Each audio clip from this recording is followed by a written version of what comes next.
네, 안녕하세요. 스픽스 우리 청취자라고 해야 되나? 시청자 여러분 정말 반갑습니다. 제가 오늘은요. 그동안 계속 제가 패널로만 참석을 했는데 오늘은 뭔가 새로운 프로를 만들어서 제가 또 진행 비스무리하게 할 것 같습니다. 네, 이현주의 토크살롱이라고 해서 이제 시작하는데 여러분 좀 많이 응원해 주시고 사실은 저희도 하면서 만들어 가려고 합니다. 이번에 그 토크살롱에 우리 살롱 멤버로 참여하신 분들 여러분 많이 보셨죠? 백운계 정치본색에서 이장님이신데요. 이장님 오늘은 이장님이 아니고 괜히 세련되지셨어요. 저 이현주의 토크살롱 한다는 소식을 듣고요. 제가 나비 넥타이를 잘 안 보는데 오늘 열심히 옆에서 보조해서 네. 지금은 약간 근엄하게 얘기하지만 실제로는 네. 아주 재밌게 제가 방송을 한번 점점 이렇게 달라집니까? 예 한번 해보겠습니다. 여러분 채널 고정하시고요. 계속 봐주시면 깜짝 놀랄 만한 오늘 저희 진면목을 보여드리겠습니다. 반갑습니다. 네. 그리고 정춘생 국장님이라고 해야 되나? 네, 도의원님이라고 국장님이 되게 익숙합니다. 그렇죠. 정춘생 국장님은 저하고는 한 10년 넘게 2012년. 네네네. 그래서 정말 가까이 지냈었는데 어느 날 조금 멀어졌다가 네, 그래도 여전히 보니까 굉장히 반갑습니다. 네, 네. 잘 지내셨어요? 네네, 잘 지내고 있고요. 이현주 의원님 방송 나오는 것 아주 많이 잘 보고 있습니다. 굉장한 활약을 기대하고 있고요. 이현주 의원님은 개인적으로 2012년도 영입인재로 오셨죠, 우리 당에. 맞아요. 예, 네. 그때 그 당시 제가 여성국장을 하고 있었고, 그랬었어요. 그 여성 공천을 위해서 나는 실무자로서 열심히 뛰었고, 그때 정말 당당하게 광명에서 그 보건복지부 장관하고 사선 국회의원신 전재희 의원을 꺾고 네. 당선됐고, 그 후에 굉장한 활약을 하시다가 말씀처럼 잠깐 나가셨다가 멀어졌다가? 네네. 지금 열심히 활약을 잘 보고 있습니다. 반갑습니다. 네, 반갑습니다. 네. 별로 안 변하셨네요. 네. 반갑습니다. 참 10년 전이라고 하니까 너무 오래돼가지고 그 사이에 저도 많이 좀 좋아졌습니까? 그래요? 좋아졌습니까? 아니면 어떻게 성숙해졌습니까? 많이 좋아지셨습니다. 뭐 옛날엔 저 아줌마 다 지금보다 됐죠 네. 뭐. 전혀 그렇지 네. 않습니다. 지성과 미모 그리고 좀 안 어울리는데. 왜냐면 지금 그 댓글로 이런 게 올라와 있습니다. 오늘 정계환 이장의 복장은 웨이트 복장이다. 웨이트 복장은 웨이터 복장. 예. 네. 웨이터 치고는 좀 너무 이렇게 무게가 있으신데요. 하여간, 네, 앞으로 웨이터, 예 좋습니다. 네. 좋습니다. 네, 신사 역할 많이 해주시고, 우리 박유진 서울시의원님. 예. 네. 오늘 웨이터 옆에 앉아서 예. 기분이 좀 새롭습니다. 저는 22년 차 회사원이었어요. 이제 오. 열심히 마케팅 하던 회사원이었는데 이제 작년에 느닷없이 좀 인생의 행로가 바뀌게 되었는데요. 예. 윤석열, 김건희 두 분 때문에 인생의 행로가 갑자기 바뀌게 무슨 일을 했길래? 그러니까 두 분이 네. 이 나라의 대통령과 영부인이라는 사실을 너무 견딜 수가 없었어요. 그래서 대통령 나가실 일이 있어요? 웨이터 옆에서 열심히 배우겠습니다. 그 보통 웨이터 옆에 앉는 사람들 다 기도라고 얘기하죠. 제가 웨이터하고 옆에 또 인물이 네. 뭐 괜찮습니다. 아이고, 예, 예. 보통 저는 딱 얼굴 생긴 거 보면 바로 시골 출신인 게 확 드러나잖아요. 이분은 약간 이제 까도남, 좀 까칠까칠한 도시 남자처럼 보이는데. 그 기도. 우리나라의 이제 대다수를 구성하고 있는 열심히 성실하게 자기 인생을 살고 있는 회사원분들, 갑근세 내는 분들, 이런 네. 대다수의 주권자분들의 마음과 정서를 잘 대변하기 위해서 오늘 열심히 하겠습니다. 토크살롱 기대가 큽니다. 네, 알겠습니다. 화이트 칼라를 대변하시겠다. 네, 우리 정춘생 국장님은 또 많은 여성들의 또 호프신데, 네, 우리가요 이 프로그램을 살롱이라고 또 이름에서도 나와 있는 것처럼 무슨 어떤 강의도 아니지만 여하튼 어떤 사안들을 우리가 얘기를 하면서도 그것을 하나의 어떤 키워드를 가지고 얘기를 좀 했으면 좋겠다. 그래서 최근에 말이죠. 잼버리, 그 다음에 또, 그 전에 한참 좀 거슬러 올라가면 이태원 참사부터 시작해서, 여러 가지 이 크고 작은 사고도 잇따랐어요. 그 오송 지하차도 사건도 네. 그렇고요. 이걸 보면서 요즘에 저는 진짜 많은 생각을 하게 되는 게, 국가가 무엇인가, 그죠? 국가가 무엇인가. 사람마다 좀 생각이 다를 수 있을 것 같아요. 국가란 무엇인가. 그래서 이번에 1년에 이런 사태들 자유롭게 말씀하시면서 국가가 무엇인지 하고 좀 염두에 두고 말씀해 주시면 좋을 것 같아요. 어떻게 시작을 우리 이장님이 아니고 뭐라고 해요? 뭐 이장이라고 해주면 뭐 더 편하고 좋고요. 저는 제 기억 속에 국가는요, 약간 절대선 같은 데는. 국가는 절대성. 왜냐면 위험이 일단 있고 국민들은 그 국가의 권위가 결정을 있고. 무조건 따라야 되고 또 때로는 국가가 하는 것은 실수가 없다. 왜냐하면 정책이라는 것이 실수가 있다 이런 생각 별로 해본 것 같지 않은데 네. 최근 들어서는 국가 이렇게 이제 하니까 야 국가도 실수를 하는구나. 또 실수를 하는 정도가 아니고 거짓말까지 시키구나. 국민들 이렇게 갈라치기도 하는구나. 이제 이런 거 생각하면서요. 솔직히 말씀드리면 애국심이 좀 많이 줄어들었. 애국심이 좀 줄어들었어요. 줄어들었다. 네, 그래서 맞서 싸운다는 것은 과거에 이제 민주화 운동 시절에는 독재 정권과 싸웠다. 그때는 이제 무너뜨려야 우리가 국민으로서 주인으로서 이제 권리를 찾는 거라고 생각했는데 뭐 권리도 다 이제 갖고 있는데도 국가가 요즘 이런 걸 하는 거 보면 뭐 국가가 이래서 되겠나? 왜 저렇게 하지? 뭐 그런 생각이 많이 들어서 요즘 국가라는 존재 자체에 대한 근본적인 질문 회의를 많이 하고 있습니다. 저는.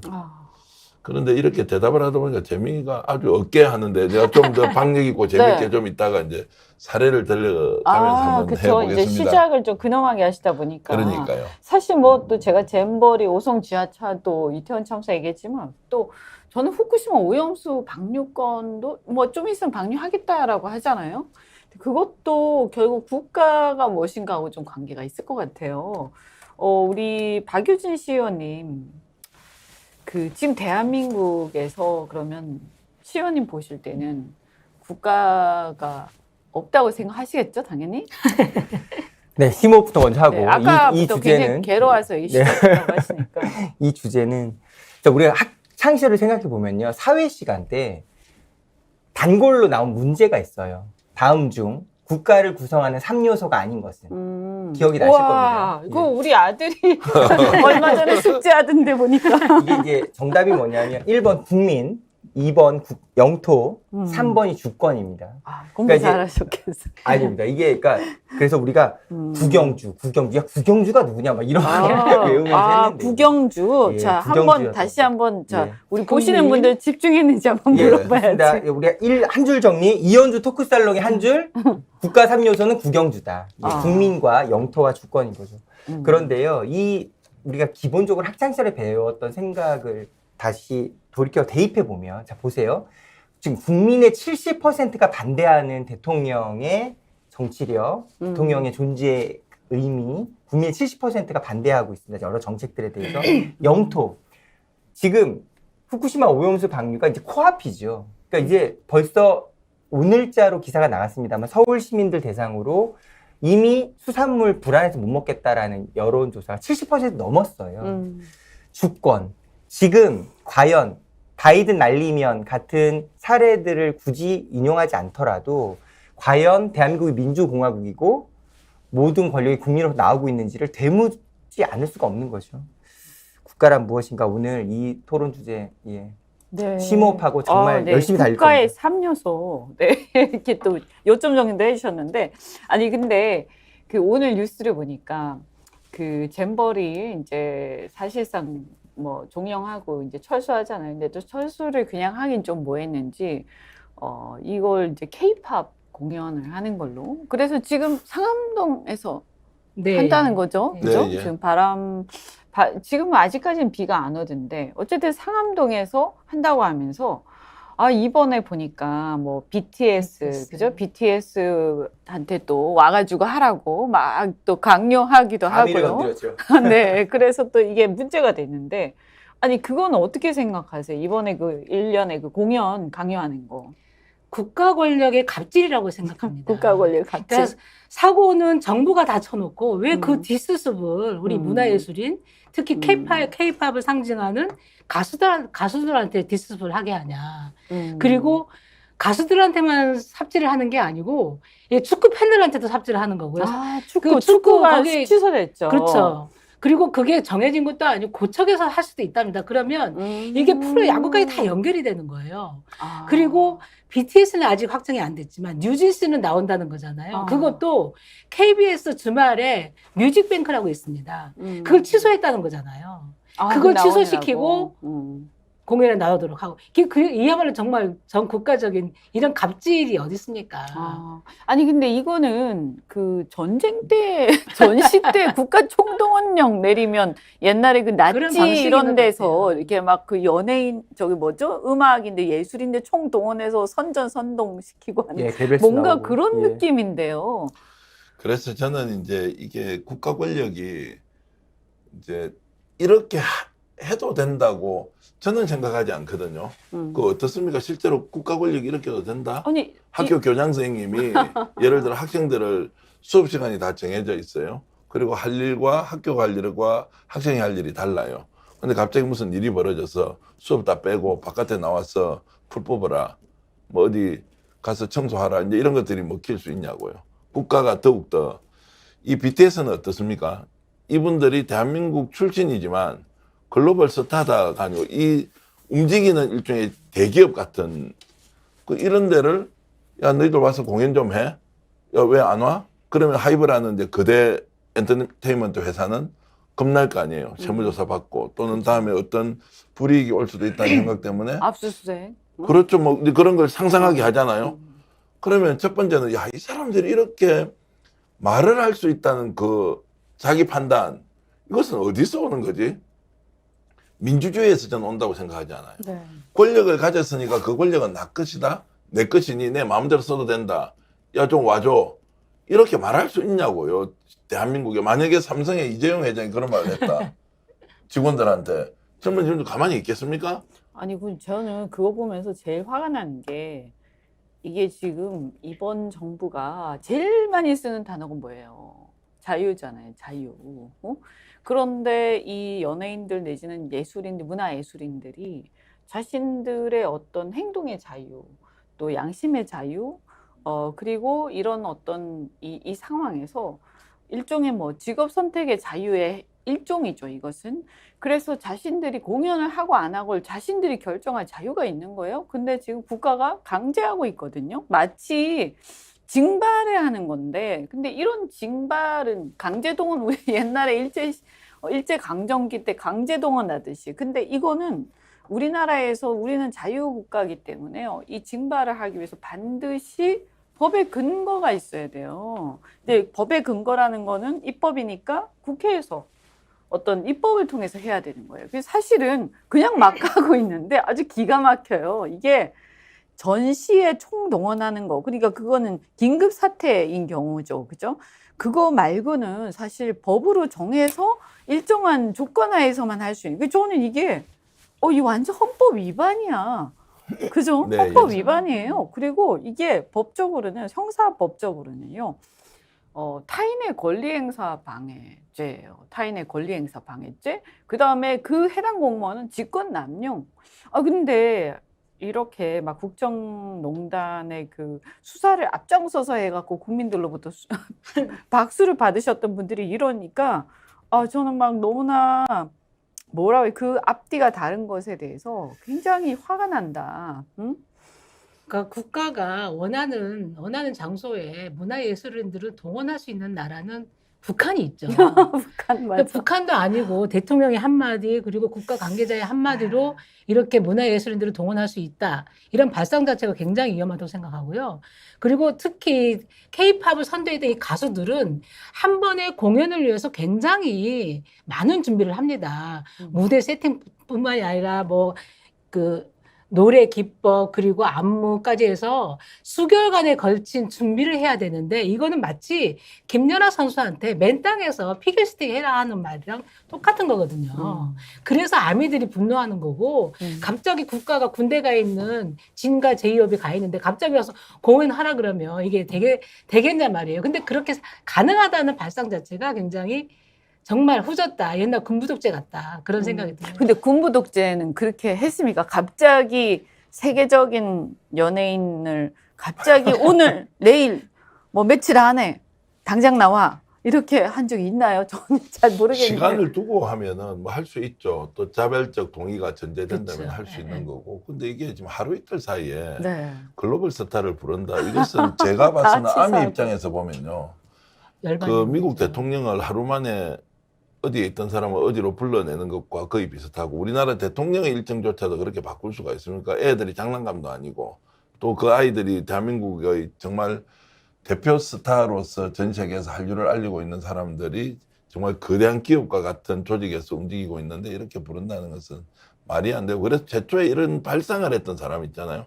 거기다가 오늘 약간 이제 연막 피우는 게 국방부 이런 데하고 또 동원을 시켜가지고 네. 이렇게 저렇게 애들을 불러내도록 설득하라는 이런 물밑 작업을 하고 있다는 거 아니에요? 이게 말이 됩니까? 그래서 국방위 예, 왜냐면- 소속인 성일종 의원이 네. 바로 이렇게 성일종 국방부에다가 지시하듯이 했잖아요. 아니 그러면 군대 생활을 하고 있는 BTS 멤버를 야 너희 가야 되니까 가 이렇게 하는 이 행위를 이게 어떻게 받아들이냐고 이거는. 저는 이제 8월 4일 날 이제 포항에서 좌우합작 아 여러분들 좋은 말씀 많이 주셨는데 그 이렇게 또 올려놓은 분이 있습니다. 그 연주에 지금 우리 지금 저 좌상에도 좀 바꿔야 됩니다. 지금 특집스 빅쇼가 아니고 아까 원래 준비했던 대로 지금 못 나가는데 우리 PD 좀 챙겨보세요.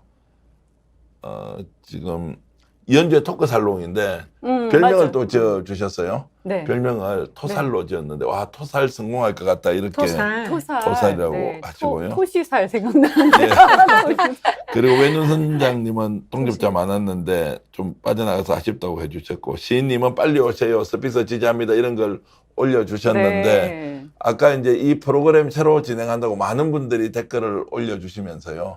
아, 이 프로그램 잘 되겠다 이렇게 칭찬해 주셨는데 여러분들 기대에 걸맞게 열심히 일단 할 테니까 아까 그 말씀 이제 좀 이어가면서 이현재 의원이 좀 진행을 하시면 좋겠습니다. 네, 아까 우리가 성일종 의원까지 딱 얘기하고 흥분해서 탄핵 얘기 딱 하면서 네. 끊어졌습니다. 지금 이제 윤석열 정권 들어서서 대통령이 가장 많이 말한 단어 5가지 뽑으라 그러면 우리 국민들이 외울 정도예요. 자유. 몇 가지가 있죠. 아, 예, 자유, 자유. 네, 그다음에 카르텔. 뭡니까? 카르텔. 문재인, 문재인. 네. 문재인 정권 그리고 이제 노조와 시민단체가 있습니다. 아, 그러니까 노조와 지금 시민단체. 예, 이 5가지 키워드가 뭘 상징하고 있는 거냐면 5가지 키워드가 발언되는 세계관은 이미 법 위에 굴리는 우리는 당연한 거 아니야? 나는 그럴 수 있어 라는 사고가 깔려 있는 거거든요. 네. 그러니까 아까 우리 잠깐 이야기한 것처럼 그런 해병대 수색 뭐 구명조끼 없이도 빨간 해병대 티를 내는 게 더 중요해 이런 판단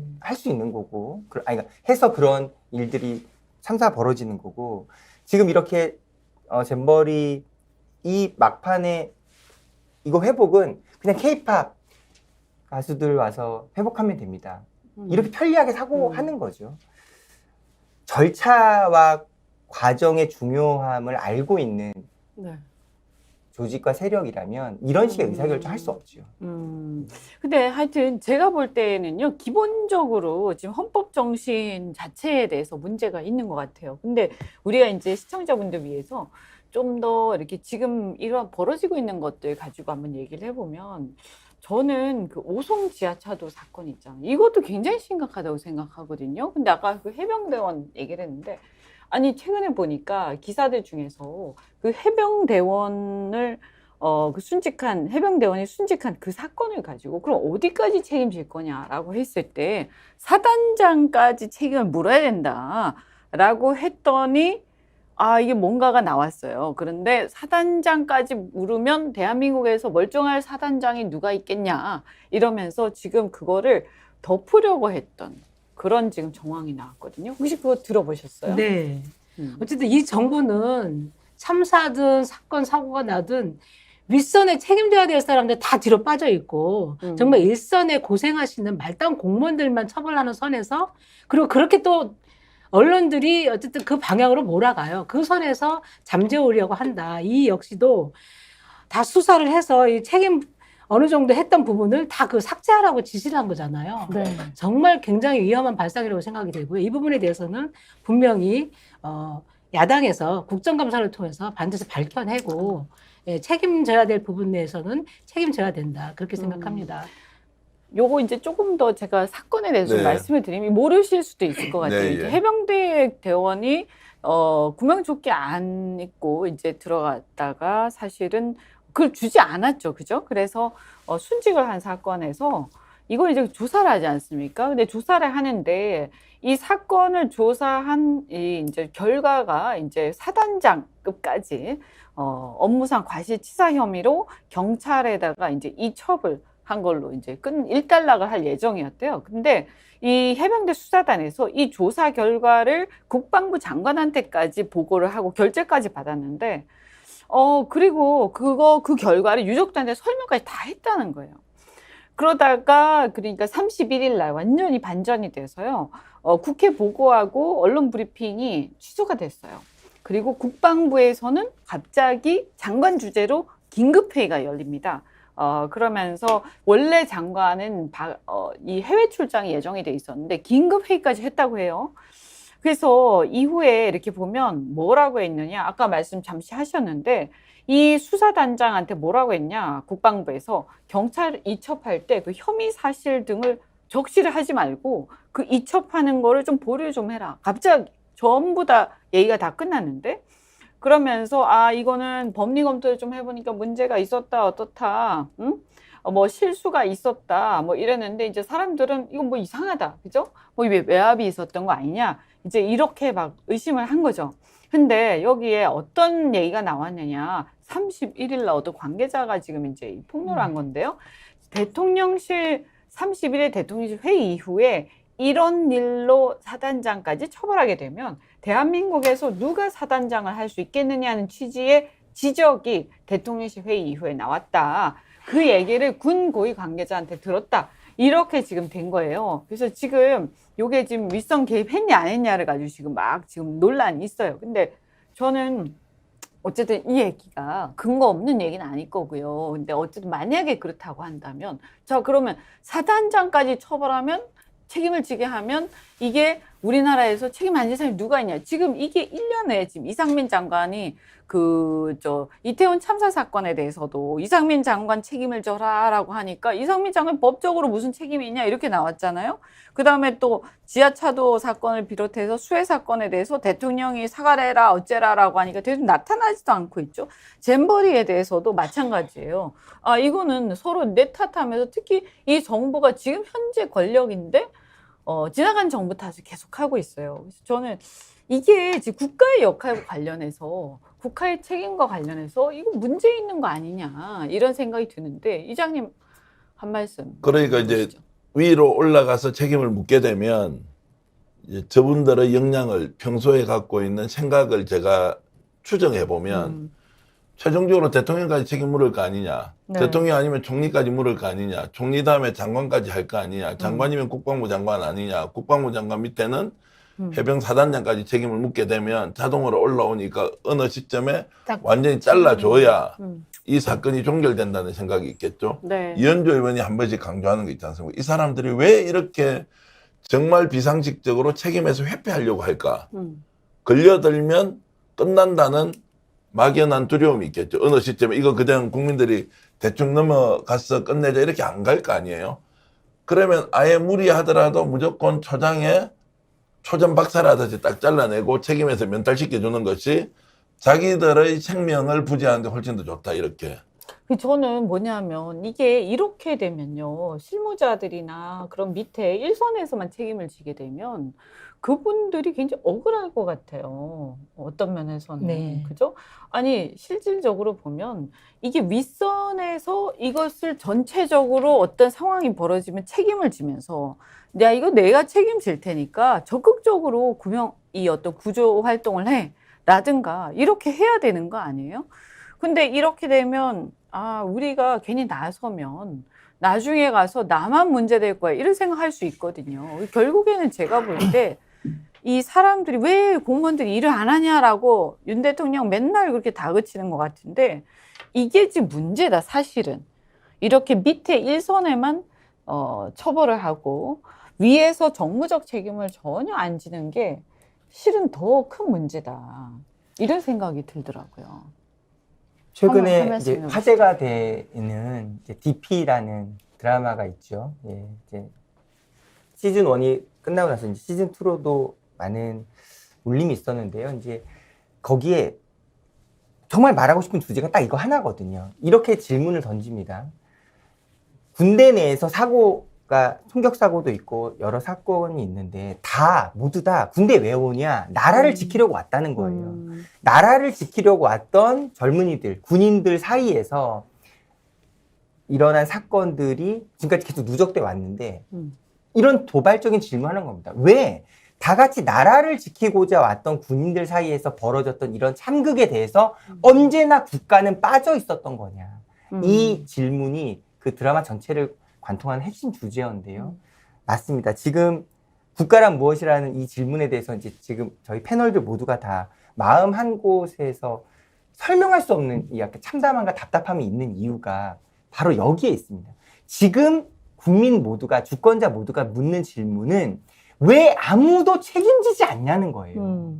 왜 계속 일어났던 일련의 사고들을 누구라도 책임이 많은 사람이 앞장서 나서서 내가 책임지겠다는 모습은 볼 수가 없고, 이게 제 책임입니까? 라고 물어볼 사람에게만 당신의 책임이야 라고 꼬리를 자르고 있는 모습이 계속 반복되어 오고 있다는 것. 그런 모습을 보면서 국민들은 자문할 수밖에 없는 거죠.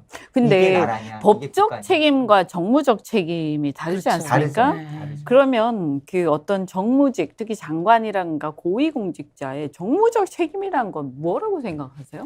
아니, 당연히 우리가 선출하는 이제 권력, 권한의 위임자가 법적 책임이라는 것은 사법부에서 판단하는 거고요. 네. 정치적 책임이라는 것은 내가 선출됐기 때문에 국민의 생명과 안전, 이것을 포괄적으로 책임을 지는 거지 않습니까? 네. 근데 사고가 났습니다. 억울한 국민들이 생명을 잃었습니다. 그러면은 내가 선택받은 권력이지만 내가 임명한 사람이 정치적 도의적 책임을 지고 국민들의 이런 울분이나 이런 것들을 달래주고, 두 번째는 이것이 재발 방지, 다시 일어나지 않도록 하는 것도 만들어야 하고, 책임은 정확하게 물어서 법적 처벌까지 해야 되는 것이 지금까지 우리 대한민국이 움직였던 일종의 프로세스 같은 것이었거든요. 이제 이걸 원천적으로 이렇게 무너뜨리지 않고, 그러면 대통령이 지금 뭘 잘못했느냐? 권한이 많은 사람이 책임을 많이 원래 지는 거예요. 네. 이거 자체를 대통령부터 안 하는 거야. 아, 권한을 가장 많이 가진 사람이 책임도 많이 진다는 것이 우리 국가가 운영되는 일종의 원칙 같은 거예요. 그런데 권한은 다 행사하면서 책임은 아예 안 지고 밑에 사람 주면, 아까는 네. 억울하다고 하셨죠. 억울한 것보다 더한 게 있어요. 다음에 이런 유사한 일이 있으면 절대 밑에 사람 먼저 움직여서 움직이지 먹어 보이지 않죠. 않습니다. 네네. 났으면 손해니까. 그렇게 되면 국민의 정말 생명과 안전은 어떻게 되느냐, 이 근원적인 질문을 해야 되는데, 지금도 이제 돌아가는 분위기가 수사해서 어떤 놈 처벌하지, 밑에 놈 다 조지면 결국 법적 책임 묻는 거 아니냐? 그러면 여기 이제 중심에는 저는 어쨌든 대통령이 정말 잘못하고 있다. 권한 많은 대통령이 본인이 책임을 안 지는 나라가 되어버리니 모든 국민이, 공직자가 책임 다 안 지려고 한다. 이거 나라 어떻게 할 거냐, 이런 질문을 근본적으로 던질 수밖에 없다고. 그러니까 그 사법적인 처리라는 게 어떻게 보면 선출직 공직자 그리고 대통령, 장관 이런 분들이 아까 말씀하셨듯이 정치적 총괄적인 권한과 책임을 갖고 있는 선에서의 책임을 지는 거거든요. 그런데 이제 사법적인 처리를 하다 보면 일선에서 이 매뉴얼대로 이 사람이 이 법대로 이행했냐 안 했냐 이걸 따지다 보면 그야말로 좀 말단 공무원들만 처벌받게 돼 있는 거예요. 근데 이 말이 정말 정의롭고 옳은 것 같지만 절대로 정무적 정치적 책임을 져야 하는 사람들은 빠져나가게 되는 거죠. 그래서 요 사람들을 정말 사법적 처리하면서 국민의 분노를 잠재우려고 하는 이런 그 전략이 저는 숨어 있다고 생각이 되고요. 특히 지금 아까 제일 처음 주제를 우리가 국가란 무엇인가 주제를 던졌을 때 굉장히 무겁게 저는 받아들였는데, 그 대표님과 진행을 하시는 이현주 의원님의 그 국가가 지금 과연 제 기능을 하고 있는가? 우리 국민들은 그걸 받아들이고 있는가? 이거에 대한 근본적인 문제의식이 있기 때문에 이런 주제를 던졌다고 생각이 돼요. 네. 그러면 우리가 늘상 있는 해마다 있는 축제에서도 안전을 보장 못해요. 국가는 국민의 안전을 책임져 주지 않습니다. 그리고 국제대회, 정말 몇 년 만에 있는 국제대회에서도 하나도 안전과 국민의 그 안보를 책임져 주지 못해요.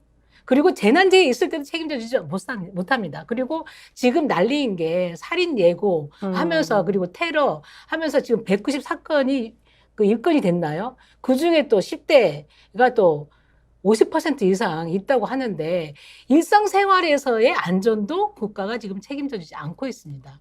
더하기 아까 말씀하셨듯이 군대에서도 그러니까 국민의 안전을 지키려고 간 군대에서도 우리 국가는 군인들의 안전을 책임져 주지 못해요. 이런 상황에서 우리 국민들은 누굴 믿고 정말 혈세를 내면서 살아가야 하나 이런 근본적인 문제를 제기할 수밖에 없습니다. 제가 이제 조금 보태면 이렇습니다. 이제 국가라고 하는 것은 사실은 추상적이잖아요. 그럼 국가가 나를 지켜주느냐 아니냐라고 질문할 때는 누군가의 상징적 인물을 통해서 나를 지켜준다 아니다 이렇게 판단합니다. 첫 번째 대통령이겠죠. 그 다음에 집권 여당이겠죠. 좀 더 가면 정치인이겠죠. 국회겠죠. 사법부겠죠. 뭐 이렇게 가지 않습니까? 이것은 결국 사람이 모여서 계약에 의해서 국가와 개인이 시민이 어쨌든 그 제도를 만들고 그 제도를 위임받아서 운용하는 사람이잖아요. 그러면 국가가 위험하다. 국가가 있느냐 없느냐. 이제 이것에 대한 질문은 좀 더 깊이 들어가면 대통령이 대통령으로서 자신의 권리와 의무와 책임을 다하고 있는 거 아닌가 이 질문이라고요. 네. 윤석열 대통령 이걸 완전히 깡그리 무시해버리잖아요. 그러니까 나는 국가가 없는 것 같다는 거예요. 왜냐하면 대통령이 잘못하기 때문에 그렇게 느끼는 것이죠. 대한민국은 엄연히 존재하죠. 그러나 국가가 역할을 못한다는 것은 대통령이 역할을 못한다는 것이고 집권당이 역할을 못한다는 것인데 저는 이제 이런 상황에서 왜 이 사람들이 이렇게 그러면 자기의 권한과 책임과 의무를 안 하느냐. 나는 언론의 책임이 엄청나게 있다고 보죠. 언론의 책임. 언론의 책임이 엄청나게 있죠.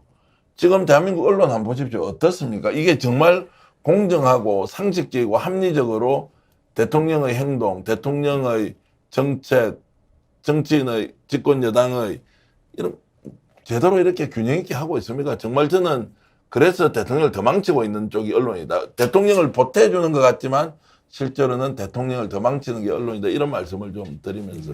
네. 지난번 방송 때 좀 약간 피토하는 심정으로 이렇게 말씀드렸어요. 책임의 크기는 권한의 크기와 비례한다고 네. 말씀드렸습니다. 아까 이제 우리 이장님 말씀하고 같은 맥락이신데요. 그렇습니다. 그러니까 책임의 크기는 권한의 책임의 크기와 크기는 권한의 크기에 비례한다. 예. 네. 권한이 클수록 책임도 큰 거죠. 지금 질문이 우리가 국가란 무엇인가 이 질문을 갖고 계속 얘기하고 있는데요. 짧은 생각으로 이렇게 답변드리고 싶습니다. 적어도 인류 문명 사회의 출발의 역사적 과정 이런 거를 이렇게 막 고상하고 멋있게 설명하지 않더라도 국가라는 존재가 왜 탄생하게 되었던 거냐면 네. 자연 세계를 지배하는 법칙이 있죠. 네. 약육강식, 적자생존 이런 법칙들이 생태계가 굴러가는 기본 원칙이라고 우리는 알고 있었습니다. 이런 약육강식과 적자생존이 당연한 거 아니에요? 라는 질문에 그렇지 않아요. 라는 답변이 국가의 탄생이었던 겁니다. 네, 네, 네. 지금 모든 주권자들이 SNS상에서라도 이제 나의 조국은 각자 도생의 사회로 전락해버렸구나라는 탄식이 정말로 가슴 아픈 이유가 여기에 있는 겁니다. 지금 우리 사회가 약육강식, 적자생존, 각자 도생 이런 말들의 가장 분명하고 정교한 대항점으로 대한민국이라는 주권사회가 있는 거거든요. 이런 그동안의 피땀으로 이루어놓은 우리의 자랑스러운 성취를 지금 다시 거대한 역사적 퇴행을 직접 몸으로 느끼면서 각자 도생에서 누가 나를 생명과 안전을 책임지지? 라는 질문을 2023년에 하고 있다는 것이 네. 얼마나 참담한 현실인 겁니다. 그래서 이게요, 그 2017년 대통령 탄핵 당시에 그 촛불 집회 때 제일 많이 나온 얘기가 이게 나라냐라는 이게 나라냐. 건데 저는 그 이게 나라냐의 그 함축된 가장 큰 의미가 국가란 무엇인가라는 뜻이었던 것 같아요. 맞습니다. 근데 국민들이 뭐 이렇게 아주 유식하게 얘기하지 않더라도 막연하게 이런 걸 느꼈던 거죠. 그래서 원래 아까 말씀하셨지만 국가라는 게 어떻게 탄생하게 됐느냐. 아까 국가의 3요소도 얘기를 했지만 국가가 어떻게 탄생해? 결국에는 이 무질서한 상태, 그죠? 우리가 국제사회를 무정부 상태라고 얘기하고 그 왜 무정부 상태라고 하냐면 국제사회는 어느 정부가 있어가지고 이것을 질서를 잡아서 나쁜 사람은 처벌하고 좀 잘한 사람은 뭔가 잘한 나라는 좀 포상도 해주고 이런 게 없는 거예요. 그 질서가 없는 거죠. 기준도 없고. 그래서 약육강식이 되는 거거든요. 근데 국가는 정부가 있는 거죠. 그죠? 그래서 정부가 이 어떤 약육강식과 각자도생의 밀림과 같은 무정부 상태에서 사람들이 야, 이렇게 살아가고 우리가 어떻게 살겠어. 그러니까 우리가 세금을 내서 국가를 운영을 하게 하고 권한을 위임을 하면서 그러면서 우리의 생명과 안전 그리고 이 사회의 질서를 우리 세금 내는 사람들의 질서를 좀 지켜서 우리가 서로 공존할 수 있도록 하자 이런 생각이거든요. 그런데 지금 보면 지금 너무 심각한 게요. 지금 이 국가의 역할과 책임, 이 국가가 처음에 탄생하던 이런 국가의 역할 자체가 지금 무너져서 각자도생이 되고 있다. 이것은 사실은요, 우리 솔직히 얘기해서 이 복지 문제라든가 사회권적 기본권이라든가 이런 논쟁은 굉장히 사치스러운 거예요. 지금 상황에서 보면. 그죠? 네. 복지, 그 다음에 사람의 어떤 기본권이 어디까지 확대될 거냐, 기본소득 이런 거는 매우 사치스러운 얘기고 지금은 우리 아주 근본적인 얘기. 질서를 누가 담당해서 책임지고 질서를 교통정리를 하냐. 이 이태원 참사 사건에서 그렇게 사람들이 막 몰려올 때 그 사람들을 어떻게 누가 교통정리를 할 것인가. 이게 국가가 하는 역할인 거예요. 이태원 참사 정말 말씀드릴 때마다 막 가슴이 저릿한데요. 6시 34분 최초 신고였습니다. 사망사고 발생 10시 15분까지 최소 3시간 무정부 상태였습니다.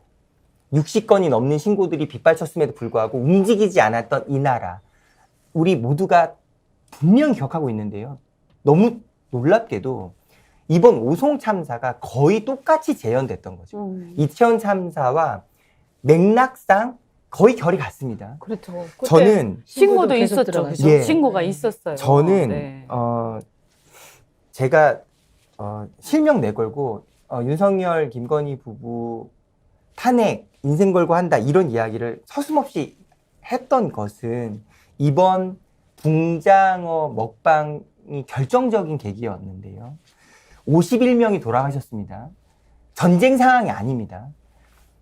비가 좀 왔다고 수해가 났는데 모두 51명의 자국민이 돌아가신 이런 상황에서 대통령이 해야 될 일이 뭘까요? 국가가 책임지는 모습은 뭐여야 할까요? 분향소 오지 않았습니다. 그러면서 자갈시장으로 날아가서 붕장어에게 물리는 그런 사고를 장어 열사. 그걸 국민들에게 보여주는 그 호쾌한 웃음으로 얼마나 많은 국민들이 정말 피눈물을 흘리는 감정으로 특히 오송의 유가족들의 입장에서 생각해보면 이건 정말로 선을 넘어간 행동입니다. 제가 좀 보탬이 이런 거예요. 저는 이제 우리도 똑같이 가정을 이루고 사회생활을 하잖아요. 연민을 느낀다는 건 어떤 겁니까? 그 대상이 처해 있는 상황이 언젠가 나에게도 일어날 수 있다는 거 아니에요. 맞습니다. 그런데 우리가 국가에 의존하고 공권력에 의존할 때는 내가 만약 그런 상황이 되었을 때 나를 구출해 줄 수 있겠지. 우리 국가는 나를 버리지 않겠지. 이것은 기대가 아니라 당연히 해야 되는 건데 윤석열 대통령의 가장 큰 문제는 연민이 없다는 점입니다. 진심으로 사람에 대한 따뜻한 마음으로 그들이 처해 있는 것을 나의 일처럼 스스로 투영시켜서 보는 마음이 없는 거예요. 정말 기분 나쁘게 이야기하면 정신세계가 우리하고 다른 거예요. 네. 그래서 이분은 권력을 획득한 것이고 권력을 소유한 것이고 그 소유한 권력은 내가 알아서 마음대로 써도 된다고 착각하고 있는 거예요. 이것은 오인이나 착오가 아니에요. 완전히 국정 운영의 원칙을 원리를 깡그리 깨부수는 사실은 저는 법 파괴 행위를 지금 하고 있다고 보거든요. 특히 정치적 원리, 정치적 도의, 정치에 대한 기본적인 이해를 완전히 깨부수고 있으니 윤석열 대통령이 하고 있는 일련의 지금 행동이나 그리고 그걸 국민한테 쇼잉하면서 막 광분하게 만드는 것들은 정상국가에서 우리가 볼 수 없는 아주 기이하고 특이하고 그리고 특정한 사상과 종교에 매몰되어 있는 사람들 한 번씩 보이는 행동 이런 것들과 비슷하다. 장어를 그거 있지 않습니까? 막 이렇게 막 손으로 아. 붙들면서요. 이게 국민적 정서하고 너무 다른데 거기서 막 깔깔깔 웃는 이런 모습 있잖아요. 약간 좀 반문명적이지 않아요? 폭력적이든 야만적이든 대표님이 지적하신 부분을 연장선에서 제가 말씀을 드리면 이 잼버리 문제도 이게 크게 사건화되고 국제적 망신살이 된 계기가 대통령이 개영식에 참석하면서 시작이 됐던 거예요. 그러니까 폭염 속에서 대통령 온다니까 굉장히 보안을 강화해야 되잖아요. 그 청소년들이 떼 앞에 서서 8시간 이상을 보안 검색을 당해야 되고 그 과정에서 수십 명, 수백, 100명 가까운 청소년들이 막 탈진하고 쓰러진 거예요. 그러면서 이거를 자기 모국에 부모들한테 소식을 전하고 그 부모들은 또 대사관에 또 항의 전화하고 그게 언론에 보도되면서 그때부터 망쳐지기 시작한 거예요. 근데 그때 너무나 해맑게 대통령 부부는 와서 그렇게 행사하고 가신 거잖아요. 그때부터 정말 탈진이 시작되고 막 그 행사가 엉망이 됐던 거예요. 소방 당국에서 그때 중단했으면 행사를 좋겠다. 중단하라고 권고를 분명히 했어요. 그런데 이 재난이라든가 소방의 총 책임자 그 컨트롤 타워는 누구냐? 대통령이시거든요. 그러니까 아까 연민 말씀하셨는데 전 사실은 개인적으로 연민 같은 기대도 안 해요. 그 사실 공감 능력이 굉장히 없는 분이라서 그 좋다. 연민까지는 아니지만 근데 본인이 대통령이시잖아요. 그러면 본인의 책임하에 있는 국민들인 거예요. 자신한테 주권을 위임한 자신의 책임이에요. 컨트롤 타워고 그러면 책임감조차도 없는 거 아니야, 이거? 여기 책임감이 일반적으로 우리가요. 어떤 조직의 장이라면 그 조직에서 어떤 행사에서 어떤 안전사고나 이런 게 나면요. 그 장이 책임감을 당연히 느껴야 되는 거예요. 그런데 이분은 아까 권한과 책임은 비례한다 이러셨는데 저 그 굉장히 중요한 얘기라고 생각을 하거든요. 지금 뭐냐? 그럼 우리가 국가는 없는 것 같아요. 대한민국의 국가는 없다. 대한민국의 국가는 없다라고 느끼는 이유는 어떻게 보면 하나하나 짚어보면 일선에서 공무원들이 해야 할 일들을 안 하는 것 같다라고 느끼는데 실무적으로는 그런데 그들이 왜 그러면 해야 할 일 안 하게 되느냐? 나의 권한은 이거밖에 없는데 책임은 내가 윗사람들 책임까지 다지는 것처럼 생각이 되니까 부당하다고 생각해서 일종의 제가 볼 때는 항거하고 있는 거예요. 일종의 무언의 항거입니다. 그러면 이게 그럼 책임은 권한이 전폭적으로 주어지고 책임도 그에 비례해서 되는 사람들은 장급들이거든요. 대한민국의 지금 문제는 마치 조선 후기 때처럼 일반 밑에 일선에서는 정말 많은 책임을 지고 모든 걸 떠안고 있는데 장급들, 수장들이 책임지지 않는 이 행태 여기에서 비롯되는 거 아닌가? 그죠? 대통령이 그렇게 만들고 있죠. 그렇게 되고 있는 나라의 거예요. 기강이 이제 무너졌고요. 공직자가 움직이지 않고 있고요. 그리고 세계 잼버리 대회를 하는 청소년들이 와 있는데 대통령이 온다고 해가지고 몇 시간 동안 애들 검문 검색해가지고 움직이지 못하도록 탈진하게 만들고 그 누가 사과하는 사람이 없어요. 네. 대통령이 나와서 보이스카우트 옷 입고 손 흔들고 가고 네. 이제 이런 이제 행태를 좀 보이면서도 이제 그게 아까 말씀하신 대로 이번에 잼버리가 파행으로 치닫는 첫 출발이 대통령의 개영식 참석이었다. 거기에서 이제 한 너댓 시간을 그렇게 했다는 거예요. 체감온도 한 40도 되는 데서 애를 줄 채워서 그 뭐 검문 검색을 할 것 같으면 아예 오질 말든지 아니면 예를 들어서 대통령이 본인의 자식이 외국에 나가가지고 그런 행사에 참여했는데 돈을 한 600만 원, 국가에 따라 좀 다르긴 하던데 어쨌든 주고 참석을 했는데 거기에서 땡볕에서 몇 시간 동안 줄 서가지고 검문 검색 받고 있다. 당장 알아차리고 안 해야 될 거 아니에요. 그런데 뭐 진짜 뻔뻔할 정도로 그렇게 하고는 손 흔들고 갔으면 거기서 애들이 픽픽 쓰러져가지고 됐는데 사과 한마디 없어요. 사과를 안 해요. 왜냐하면 사과하면 나중에 법적 책임 올까 싶었어요. 잼버리 대회 그러니까요. 보면서 저는 외신은 결코 막을 수 없을 거라고 생각하고 있었고 그래서 여지없이 맞아요. 감출 수 없이 공개가 된 거죠. 정말 최악이었던 건 뭐냐면 그 잼버리의 그 처참한 현실이 알려지고 나서도 했던 말은 말씀하신 것처럼 사과가 먼저가 아니고요. 이거 다 문재인 정권에서 시작됐던 일이다라고 전 정권 탓을 한 겁니다. 팩트 하나만 짚고 넘어갈게요. 잼버리 대회 전체 총 사업비가 얼마냐? 1179억이에요. 1179억 예산 중에서 2022년 3월 9일이 대선이었죠. 2022년부터 썼던 돈이 1,014억이에요. 그러니까 전체 약 한 1,200억 정도 되는 예산 중에 1,000억을 다 2022년 이후에 집행한 거예요. 장관 세 분이 다 운영집행위원장으로 있던 시절인 겁니다. 네. 그렇게만 따지면 870억 이 정권 하에서 집행된 거거든요. 지금 세상은 이미 집단지성의 사회로 손바닥으로 하늘 가릴 수 없습니다. 자료 다 기록으로 남아 있고요. 지금 이 질문 하나를 꼭 뼈아프게 생각해야 됩니다. 잼버리 대회가 잘 됐었다면 그러면 문재인 정권의 도움 때문에 잘 됐었다라고 말하겠습니까? 그렇게 개회식 참석해서 생색이란 생색은 다 내놓고서 행사가 이렇게 처참한 결과가 나오니 이것은 다 문재인 탓이다라고 말하는 그런 사고방식으로 어떤 주권자가 나의 생명과 안전을 이 정권에서, 이 나라에서 믿고 맡겨도 되겠다라고 생각할 수 있겠습니까? 왜 사실 그게요. 문재인 정권에 대해서 얘기를 하려면 언제 얘기했었어야 되냐면 정권 교체된 직후에 그 얘기를 했었어야 그럼요. 돼요. 아, 우리가 정권이 교체돼서 권한을 다 이양을 받아서 점검을 한번 쫙 해봤더니 그전 정권에서 이만큼 썼는데 이게 제대로 안 쓰였더라. 준비가 너무나 부족하다. 그래서 우리가 지금 이 기준과 여러 가지 다시 총점검하고 있다. 앞으로 잘 하겠다.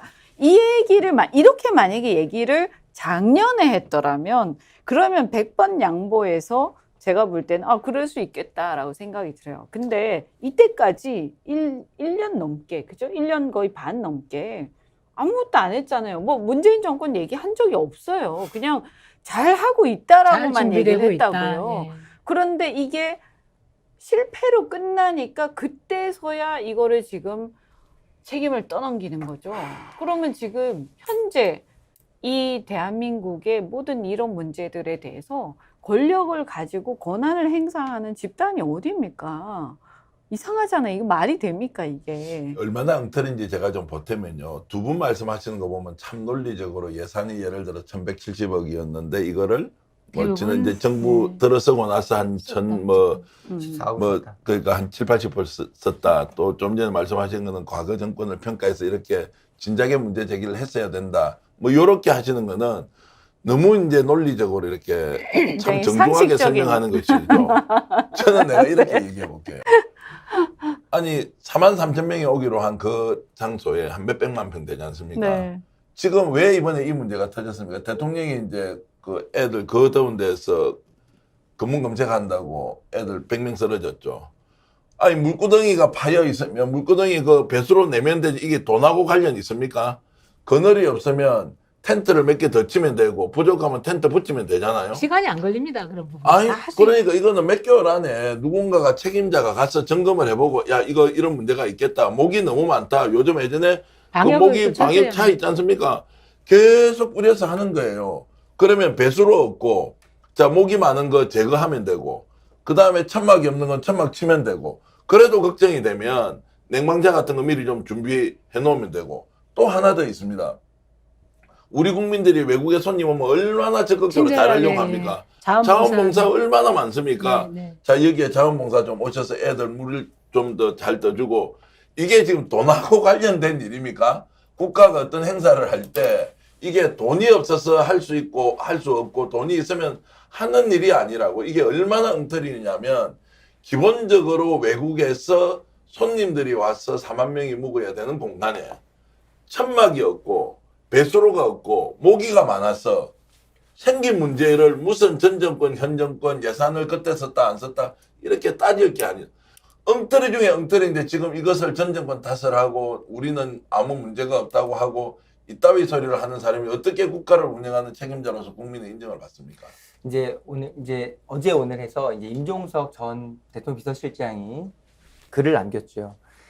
박근혜가 탄핵되고 나서 인수위도 없이 문재인 정권이 들어섰죠. 그때 평창 동계올림픽까지 8개월 전이었어요, 고작.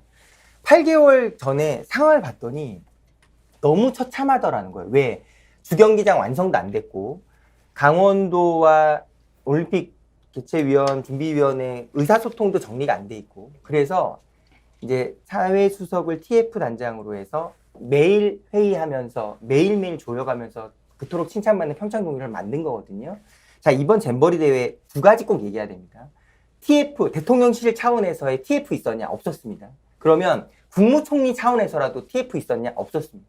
무슨 얘기냐? 그냥 서로 이런 일들은 부서 간의 칸막이 다 터고 정말로 책임 있는 사람들이 하나하나 챙겨가면서 어떻게 자원과 인력이 제대로 투입되고 우선순위를 나누어서 정리되는지를 책임 있게 가르지 않으면 모두가 칸막이 안에서 각자 일하는 것 같지만 막상 닥치면 실상이 드러나는 거죠.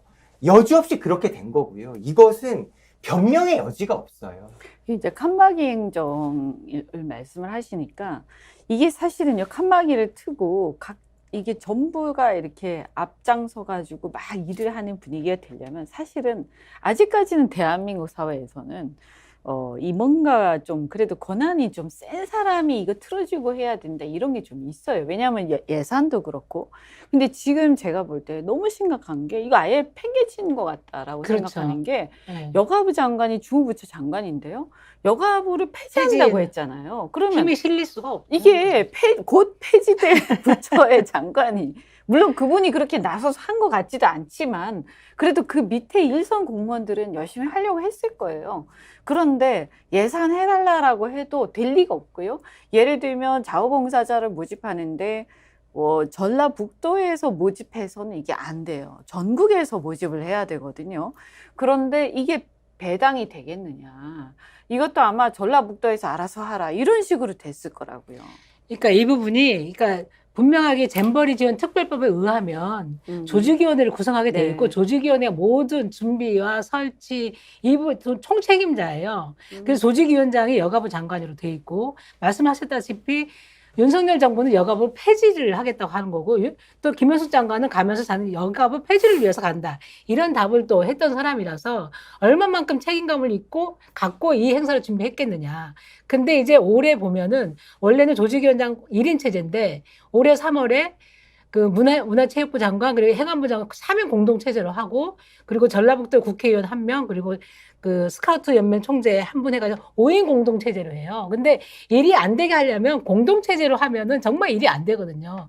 명확한 컨트롤 타워가 없었다라는 거, 그리고 여가부 장관, 주무부처 장관으로서 책임감 있게 하지 않았다는 거, 안 않았다는 거, 현장에도 거의 점검하러 가지 않았다는 이런 모든 문제들이 다 종합적으로 오면서 정말 대실패의 역작을 남기지 않았나. 정말 국제적으로 대망신살이 뻗쳤다. 정말 전 세계 청소년들이 앞으로 미래를 이끌어갈 청소년들인데 그들이 생각하는 대한민국의 상은 어떤 것일까 생각하면 정말 부끄럽습니다. 후진국 대한민국 이런 상을 떠올리지 않을까. 이거 지금 하루아침에. 국가란 무엇인가 토론하다 보면 밤새겠는데요. 네. 할 얘기가 너무 많으시죠. 지금 이제 네. 정치란 무엇인가 대통령이란 무엇인가 이런 주제도 이어서 그냥 예, 한- 네, 이어서 네. 아니 그냥 다 이야기를 지금 좋을 것 사실은요 같은데요. 섞어서 다 얘기하고 계세요. 네, 그렇죠. 네. 대통령이란 무엇인가도 지금 얘기하고 계시고요. 그러니까 사실은 이런 문제들이 다 떨어져 있는 얘기는 아니라고 생각하거든요. 우리 이제 이 정치가 사실은 우리나라가 보면 지금 이런 상황이 벌어지잖아요. 그러면 어쨌든 야 이거 어떻게든 내가라도 도와서 해결하자 이렇게 돼야 되는데 지금은 네가 잘못했어. 네 탓이야. 나는 책임이 없어. 이렇게 하는데 지금 전부 다 집중돼 있어요. 근데 이게 언제부터 이렇게 됐지? 사실 제가 볼 때는 굉장히 갈수록 심해지고 있거든요. 이런 부분에 대해서도 지금 대한민국 정치가 제대로 굴러가고 있는 거냐. 이런 것도 한번 생각해 봤으면 좋겠어요. 저는 실제로 과거의 보수 정권에서도 이런 장면을 본 적이 없고요. 특정한 관점의 차이가 있었어요. 논쟁은 하지만 이게 완전히 잘못된 걸 가지고 문제 맞아요, 없다고 진짜. 우기는 거는 저는 처음 봐요. 우기는 거. 우기는 게 보통 네. 우기는 게 아니고 완전히 이게 바가지로 남탓. 덮어 씌우고요. 덮어씌우고 그리고 남탓. 거짓말을 밥 먹듯이 하고요. 네. 그리고는 아무런 잘못이 없는 것처럼 팽 돌았어요. 권한 행사 막 하잖아요. 제가 이제 언론인 출신이지만 언론이 이것을 대통령의 발언 또는 집권 여당의 발언 자체만 놓고 그냥 균형감 있게 해버리니까 원래 본질이 다 사라지고 없는 거죠. 정말 언론 나쁘다. 나는 기자들이 모든 사람이 그렇다고 생각하지 않아요. 네. 윤석열 대통령과 특수한 관계를 가진 사주라든지 또는 자신의 진영 논리라든지 이런 것 때문에 완전히 국민의 눈과 귀를 막아버렸어요. 거짓말을 시키는데도 마치 사실인 것처럼 포장만 하면요. 그걸 그대로 마치 사실인 것처럼 써주고 있단 말이에요. 그러니까 대통령이 더욱더 이제 저렇게 전행과 사실 폭력적 행동을 하더라도 아무런 이제 제지를 못하는 상황에서 국민으로서는 너무 억울하고 정말 너무 받아들일 수 없는 이런 상황인데도 저들은 저렇게 하잖아요. 그래서 요즘은 이제 술자리 가잖아요. 네. 막 혼자 흥분하면요. 약간 옆에서 척언하게 봐요. 네. 아직도 처리 없이 저렇게 떠들고 있나? 아직도 기대를 하고 기대를 있나? 하고 있나? 그저 기대를 하고 있나? 이럴 수도 있고. 또. 아직도 미련이 있냐? 아니, 아직도 세상 물정 모르냐? 이런 이제 표정도 있어서. 이미 각자도 생사했는데. 그리고 30%의 콘크리트 지지라는 게요. 네. 그런 거짓과 선동과 사실 왜곡을 아무 조건 없이 지지해주는 층이 생겨버렸잖아요. 그러니까 더욱더 이제 마음대로 하는 저런 이제 상황이 연속적으로 일어난다. 이렇게 저는 보는 거죠. 그러니까 이게 지지를 한다는 게 우리가 정치적으로 지지를 하고 이게 힘을 실어서 뭔가 그 사람이 추구하는 이상을 갖다가 내가 함께 동의하는 이상이 잘 실현되도록 하자인데 지금은 이 지지의 의미가 좀 왜곡돼서 정치에서 지지가 아니라 저 사람을 지켜줘야 된다. 이렇게 생각하는. 잘못해도 무조건 지켜줘야 된다. 그러면 사실 이거는요, 어디 이렇게 무슨 그 아이돌 스타를 지키는 거 비슷한 것 같아요. 그러니까 정치에서 지지는 그거하고는 좀 의미가 달라야 되지 않는가 이런 생각 해보거든요. 어떻게 생각하셔요? 방송이니까 네. 한 번 더 반복해서 이야기를 해보겠습니다. 윤석열 대통령 탄핵 사유 차고 넘칩니다. 뭐 우리가 모두가 다 알고 있습니다. 한 번 더 구체적으로 얘기할게요. 공직선거법 250조가 있죠. 윤석열 대통령은 공직선거법 250조를 세 가지나 명백하게 어겼어요. 첫 번째, 나의 장모는 10원 하나 피해받은 적 없다. 피해준 적 없다. 허위사실. 50억 손해봤지만 가해자가 아니라 피해자다. 명백하게 허위사실이죠. 두 번째, 김건희 나의 부인은 도이치모터스 주가 조작 사건에서 손해보고 절연했다.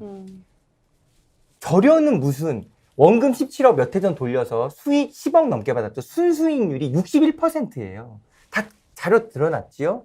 명백하게 공직선거법 250조 위반이죠. 세 번째가 이걸 잘 사람들이 모르시는데요.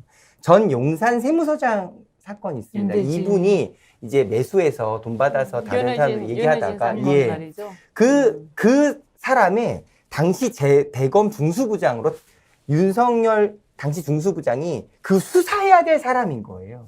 그런데 그 전 용산 세무서장에게 변호사를 붙여주는데요. 그 소개한 당사자가 윤석열이에요. 네. 이건 변호사법 37조 위반 아주 더 심각한 범죄거든요. 그러니까 지금 세 가지 범죄, 공직선거법 세 가지 명백한 위반은 대통령은 형사상 불체포 특권이 있죠. 지금은 소추될 수 없습니다만 이건 죄가 없다는 뜻이 아니고요. 몇 번이나 강조해서 말씀드리면 공소시효가 단지 멈춰있는 뜻이거든요. 대통령직에서 내려오면 공직선거법 세 가지 위반만으로도 징역 5년 이하 바로 처벌받을 수 있습니다. 네. 차고 넘치죠. 하다 보니까 이제 대통령의 자격에 대해서 지금 얘기하고 있는 것 같은데 일단 지금 공통된 얘기가 너무 정직하지 않은 것 같다. 좀 완곡하게 얘기해서 정말 정직하지 최악이죠. 않은 것 정말 같다. 최악이죠. 근데 참 이게 사실 우리가 법률가라고 하면 기본적인 정직성이 전제가 돼 있거든요.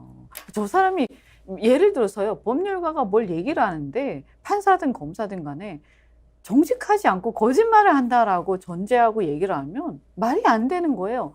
그래서 우리가요. 그 장모 최은순 장모가 그 뭡니까 그 사무소 위조 이걸로 문제가 됐죠. 그런데 이게 은행 잔고서 위조를 해가지고 통장 잔고를 어디다 제출했냐면 법원에 법원에 소송 근데 뭐냐면 100억짜리를 법원을 속이는 것 이것은 소송 사기거든요. 그래서 뭐냐면 이 국가 시스템에서는 사실은 사기라든가 기망이라든가 거짓말이라든가 이런 것들은 전제되어 있지 않아요. 상상할 수 없는 일이죠. 있을 수 없는 얘기거든요. 예를 들어서 대통령이 뭐라고 얘기했는데 그게 거짓말일 수도 있어.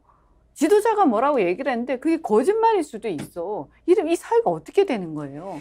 검찰이 얼마나 충격적으로 황당하냐면 보통 사문서 위조는요. 사문서 위조만 하고 끝나겠습니까? 사문서를 행사를 하잖아요. 그 수사를 어떻게 하냐? 사문서 위조만 죄를 걸어요. 기소를. 그러니까. 이게 말이 됩니까? 그래서 사문서를 위조해서 그것을 행사하는 게 법원에 제출하는 게 행사예요. 100억짜리를 속였어요. 100억짜리를. 이게 그래서 서성장인 법기술자라는 얘기들을 우리 국민들이 하는 거잖아요. 어떻게 하면 이 법의 처벌망을 피해 나갈 수 있을까? 이런 것만 우리 윤석열 대통령님 법률가 출신이 아니라 법기술자인 것 같아요. 근데 그런 의미에서 보면 그 중요한 게 이제 저는 그 차고 넘치는 사례들이 있잖아요. 대통령 네. 법 위반 이런 것 이제 얘기해도 좋지만 이걸 차고 넘치는 것을 우리 국민들이 어떻게 인식하고 있느냐. 맞습니다. 전 정부도 그런 거 아니냐라고 하면 일일이 기억하기가 어렵잖아요. 그러다 보니까 전 정권도 그렇게 한 게 있는 모양이지 이렇게 하면 또 넘어가 버린다. 이것을 계속 악용하고 있는데 제가 계속 지금 언론 문제를 이야기하는 게 언론은 그렇게 해서 대통령을 일방적으로 편들게 하잖아요. 맞습니다. 그래서 이게 이제 대통령은 정신 세계가 우리하고 좀 다르고 국정 운영 방식이 너무나 폭력적이고 오히려 법치에 반하는 행동을 하는데 이 사람이 하고 있는 것을 분석하고 평가하고 국민들에게 알려줘야 하는 언론이 자기 역할을 아예 안 하고 있다. 자, 이것을 어떻게 설명해야 하느냐. 예를 들어 대통령은 잘못 뽑은 거예요. 그 뽑아놓은 국민들이 잘못이 있다고 칩시다. 그럼 우리 잘못 뽑을 수도 있는 거 아니에요, 사람을? 그러나 우리 국가는 정상적으로 작동해야 하면 국가를 구성하고 있는 사법부도 있고 행정부도 있고 그리고 제4부라고 하는 언론은 더욱더 이런 부분에서 국민의 시각에서 이것을 다루어져야 하는데 안 다룬다는 거예요. 그러면 네. 가해자는 대통령 또는 대통령 측근들이라고 치고 가해자에 동조하는 세력들과 사람들을 우리가 어떻게 또 바라봐야 하느냐. 그러면 저는 언론의 문제를 이런 방식으로 대통령에 대해서 평가하는 언론을 그래도 이해하고 넘어갈 것이냐? 나는 절대 아니라고 봐요. 예전에는 이해하려고 했거든요. 네. 나라를 엉망진창으로 만들어 가는데도 언론이 그렇게 보도하니까 언론이 그럴 수 있는 거 아니냐라고 동조자를 만드는 이 행태는 도덕적으로 보면 더 나쁘다고 나는 보는 거예요. 저는 이제 전기한 이장님이 진짜 나라의 인재 소리를 100번이고 차고 넘치도록 들을 수 있는 이유가 바로 이 지점에 있다고 봅니다. 네. 아니 갑자기 제 이야기를 좋게 하지 마시고 지금 다른 이야기 아니 하는데. 언론 얘기를 하셔서 그런 건데요. 자 보세요. 이 질문만 생각해 보시면 모든 게 전혀 다르게 느껴지는 충격적인 체험을 아마 하실 거예요. 양평 고속도로 사건에 주어 2개만 바꾸면 됩니다. 양평 고속도로 사건이 문재인 대통령 시절에 김정숙 여사의 땅이 축구장 12개가 넘게 있는 것으로 발견됐는데 그곳으로 예타 통과되고 모든 과정 다 통과된 15년의 수건을 하루아침에 바꿔서 변경안을 냈다라고 가정해 보시라고. 주어 2개만 바꿔보면 문재인 대통령 시절에 김정숙 여사의 땅으로 고속도로를 바꿨다고 어떤 세상의 보도가 펼쳐졌겠습니까? 이거는 이제 사실은 이제 언론에 대해서는 제가 볼 때는 이제 이 강도의 차이는 좀 있어요. 근데 우리 언론이 갈수록 정권이 바뀌면 바뀌는 대로 이제 바톤 터치하면서 그렇게 하고 있어요. 그래서 사실은 저는 이제 보수 쪽에 있었기 때문에 그때 또 보면 또 그때 나름대로 언론에 문제가 많이 있었어요. 저는 이것이 권력이 그렇게 하는 것도 있지만 지금 같은 경우 거의 폭력적이죠, 사실은. 근데 그런 걸 떠나서 그러면 권력이 폭력적이든 아니든 그 강도가 달라질지라도 조금이라도 그런 권력이 바뀌기만 하면 맨날 이렇게 널뛰듯이 하는 언론이 이거 문제가 굉장히 심각한 거 아니냐. 그러면 저는 이것은 권력의 탓도 있지만 언론 자체에 무슨 문제가 있는 거 아니야. 우리나라의 어떤 언론 시스템에 문제가 있는 거 아니야. 왜냐하면 권력이라는 것은 폭력적인 권력이 생길 수도 있고 좀 덜할 수도 있지만 항상 권력의 속성은 언론을 장악하려고 해요. 그런데 권력이 언론을 장악하려고 할 때마다 그 언론이 거기에 수긍을 해버린다면 이게 어떻게 되느냐? 그럼 우리가 그러면 나중에 말이죠. 어떤 문제가 생겼을 때 권력만 바꾸면 다 해결이 되냐? 저는 그거 아니라고 생각해요. 보세요. 권력만 바꾸면 다 해결됐어. 이제 대통령 바꾸니까 다 끝났어. 근데 그때 가면 또 그 권력의 또 이렇게 아주 비굴한 언론들이 또 생기는 거예요. 그 우리는 이 문제에 대해서 근본적으로 어떻게 해야 될지에 대해서 사실 고민이 있어야 되는 거죠. 그러니까 영화 내부자들을 보시면 언론이 권력에 따라서 춤추는 게 아니고 권력을 만들어내잖아요. 그리고 그런 자부심으로 운영되는 언론 사주들이 있는 거고, 저는 언론 사주들의 문제라고 봅니다. 제가 공보국장을 오래 하면서 기자들하고 사주들. 소통을 하다 보면 일선 기자들은 열심히 취재하고 보도를 하고 싶어 하지만 이게 데스킹 과정에서 제목도 바뀌고 논조도 바뀌고 막 이렇게 간단 말이죠. 근데 아시겠지만 언론 사주들이 건설업들이 굉장히 많이 더 늘어난 맞아요. 거죠, 지금은. 네, 네. 그리고 이제 KBS도 민영화된다, 뭐, MBC도 다 민영화된다, YTN도 완전 사용화된다, 뭐 이런 과정에서 굉장한 대기업 재벌들이 진출할 것이다. 여기에서는 언론의 자유, 그리고 활발한 취재 보도, 이게 기대될까? 이게 어쨌든 경영 구조를 바꾸지 않은 한 그렇게 쉽지 않을 거라고 보고요. 네. 그래서 유튜브 채널이나 대한 미디어처럼 굉장히 대한 언론들이 큰 역할을 하게 될 것이다. 앞으로 네, 우리 네. 국민들은 정말 기존의 언론만을 믿지 않고 이런 언론들에서 대한 언론들에서 많은 정보와 진실을 지금 이미 얻고 있거든요. 맞아요. 그래서 저는 이게 우리가 이게 맞아, 이게 당위야, 이렇게 가야 돼라고 아무리 강조를 해도요, 사실은 별로 바뀌지 않고 계속 반복이 돼요. 그러면 우리는 이렇게 가야 돼라고 얘기를 하지만 그렇게 생각하지 않는 언론들이 현실에 존재하는 거잖아요. 그러면 그 구조적인 원인을 바꿔야 되는데, 첫째는 아까 얘기한 것처럼 민영화 같은 경우에 저는 민영화가 옛날에는 이게 너무 공공성을 상실하고 그냥 이익만 쫓는 거 아니야, 언론이? 이렇게만 생각을 했거든요. 근데 지금은 그 차원이 아니에요.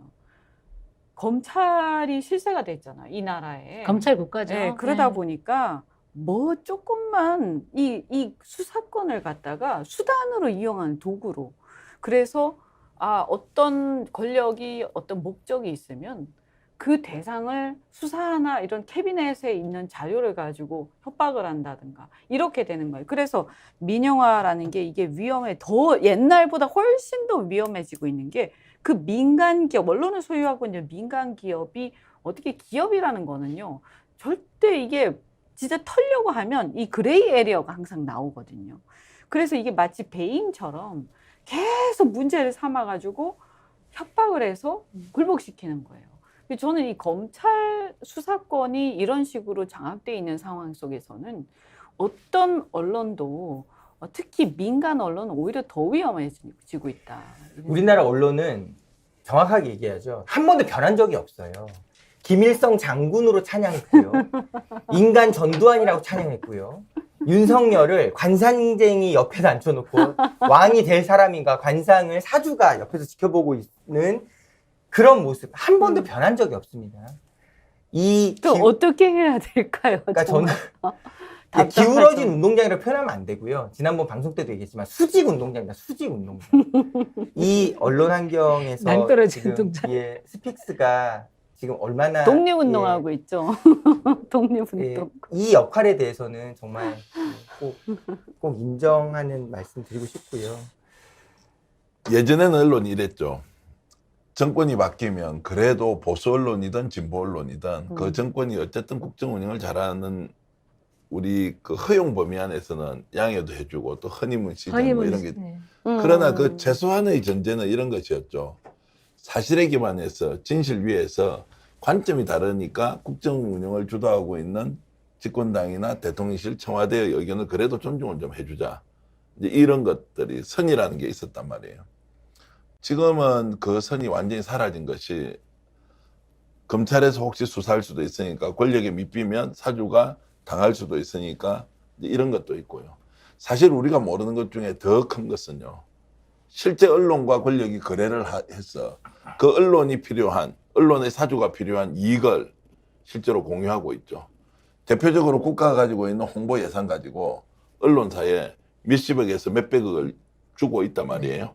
이거 털어지고 안 준다 하면은 못 먹고 사니까 더 국가 권력에 종속하고 지방에 가면 더 심합니다. 홍준표 대구시장 같은 경우는 지역 언론을 완전히 봉건영주처럼 장악하고 있거든요. 예산 집행권이에요. 예산으로 광고 예산. 이렇게 하고 있잖아요. 그러면 제가 아는 언론사는 대체로 밥 먹고 사는데 이상 없는 언론사예요. 건설회사도 가지고 있죠.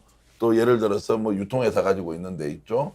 또는 뭐 잘 나가는 뭐 이제 이런 네. 어쨌든 여러 이제 중견 회사를 가지고 있는 사람들이어서 오히려 언론이 사회적 공기로서 역할을 하도록 하면 훨씬 더 잘할 수 있음에도 불구하고 정말 이제 더러운 돈을 만드는 것처럼 더욱더 권력을 스스로 성장하는 수단으로 쓰면서 결탁을 하고 그 결탁이라는 것이 결국 보이지 않는 곳에서 너무 이제 우리가 이해하기 어려울 정도의 거래를 이제 관행화시켜서 하고 있거든요. 그래서 제가 말씀드리고 싶은 것은 권력은 5년 만에 바꾸면 되죠. 언론은 전쟁에서 반드시 이겨내는 또 다른 언론이 나와야 해결이 되지. 이들은 이미 기득권화되어 있는 대한 언론이 나와야 된다 이런 거. 저는 대안보다 좀 더 나가야 된다고 생각해요. 좀 더 나가야 된다. 대체 언론이네. 대체 언론을 대체하는 수단. 자, 정보의 주인은 누굽니까? 국민이지 않습니까? 정보는 국민으로부터 생산되는 거 아니에요? 그러면은 그 생산되는 정보의 주인에게 돌려주는 것이 언론의 역할인데 언론이 어느 순간 정보를 장악해서 자신의 사적 이익의 수단으로 정보를 쓰고 있다. 그럼 이것은 왜곡되는 거지 않습니까? 자, 이것을 다시 되돌리는 것은 정보의 주인에게 정보를 전달해주는 역할하는 언론을 만들어서 기존 언론을 다 뒤집어 엎는 수밖에 없지. 이들을 달래고 설득해서 너희들 다시 돌아가 이렇게 저는 안 된다고 보는 쪽이어서 네. 더욱더 언론을 통해서 언론의 본연의 사명과 기능을 하겠다는 사람들이 많이 나와서 저는 기성 언론과 전쟁하듯이 싸워야 한다고 저는 보고 있어요. 저는 사실은 지금의 스픽스가 어떤 그 최전선이죠. 뭐 제대로 못하긴 하지만 어쨌든 이런 언론들이 많이 생겨난다고 지금의 이 상황들을 보면요. 이 정보가 이 뉴미디어라든가 온라인을 통해서 많이 지금 일반 국민들 대중들한테 많이 공유가 되고 있잖아요. 그래서 사실 굉장히 더디긴 하지만 굉장히 많은 룸들이 이제 열려가고 있는 거예요. 네, 그래서 저도 그렇게 저는 상당히 이제 굉장히 스트레스 받고 있긴 하지만 길게 보면 저는 긍정적으로 생각을 해요. 그래서 결국은 바뀔 것이다. 저 더디지만 우리 예를 들어서 주식 투자 같은 경우에도 지금 보면요. 과거에는 개미 투자자들이요. 그냥 그 일종의 객체들이었거든요. 그래서 정보를 쥐고 있는 기관 투자자들이나 외국인이라든가 이런 큰 투자자들이 모든 것을 좌우하고 개미들은 그냥 당하기만 했어요. 근데 지금은 이 개미 투자자들이 어떤 면에서는 실질적으로는 굉장히 그 크기가 크단 말이에요. 덩치가. 그러다 보니까 그들이 시장을 이제 좌우하는 힘이 우리한테 있구나. 라는 걸 느끼기 시작했어요. 지금 조금씩 변해가고 있잖아요. 물론 그것도 또 부작용도 있지만 저는 이게 세상이 좀 변해가고 있기 때문에 그럼 이 변하는 세상에서 이걸 우리가 잘 포착하고 거기 그런 부분들을 잘 이용해서 새로운 질서를 만들어내는 게 중요하구나 이런 생각이 지금 이제 언론 전면전 얘기할 때 언론 얘기하면 무슨 논조나 취향 관점으로 접근하시는데 이건 그럴 정도로 문제가 숱하지 않습니다. 문재인 정권 말기에 기름값이 리터당 1,800원이 넘어가던 시절이 있었어요. 그때로 계속 올랐죠. 정말 나라가 망할 것처럼 사설을 써댔습니다. 조중동은. 윤석열 정권 이후에 리터당 2,300원이 넘어가는데도 쓰지 않아요. 마치 신문만 보면 세상이 평온하단 말입니다. 자, 올해 2023년 경제 성장률 1.4% 하향되는 거. 진짜 위기죠. 쓰지 않아요. 그러니까 지금 우리 경제 성장률 2% 언더 딱 4번 있었거든요. 오일 쇼크 때, IMF 때, 리만 브러스 사태 때, 그리고 코로나 팬데믹 때. 단 4번만 2% 언더이고 지금은 1.4%라는 숫자는 환란이 아닌데 지금 전 세계 경제 성장률은 다 3%대 평균 찍고 있는 상황에서 대한민국만 1.4%로 믿을 수 없는 퇴행을 하고 있는 이 처참한 현실을 언론은 쓰지 않아요. 네. 이런 왜곡. 그러니까 저는 아까 네. 이현주 의원님 말씀처럼 더디지만 나는 바뀔 것이다 긍정적으로 보는 게 뭐냐면 양평고속도로 문제도 그러니까 그렇죠. 민생경제연구소의 제보를 받았고 이것을 유튜브 채널에 가서 폭로를 했던 것이 기사화됐고 이게 그 국민적 분노를 사니까 모든 언론들이 다가가서 취재를 하거든요. 취재와 보도를 했다 이런 네. 생각이 드는 거고요.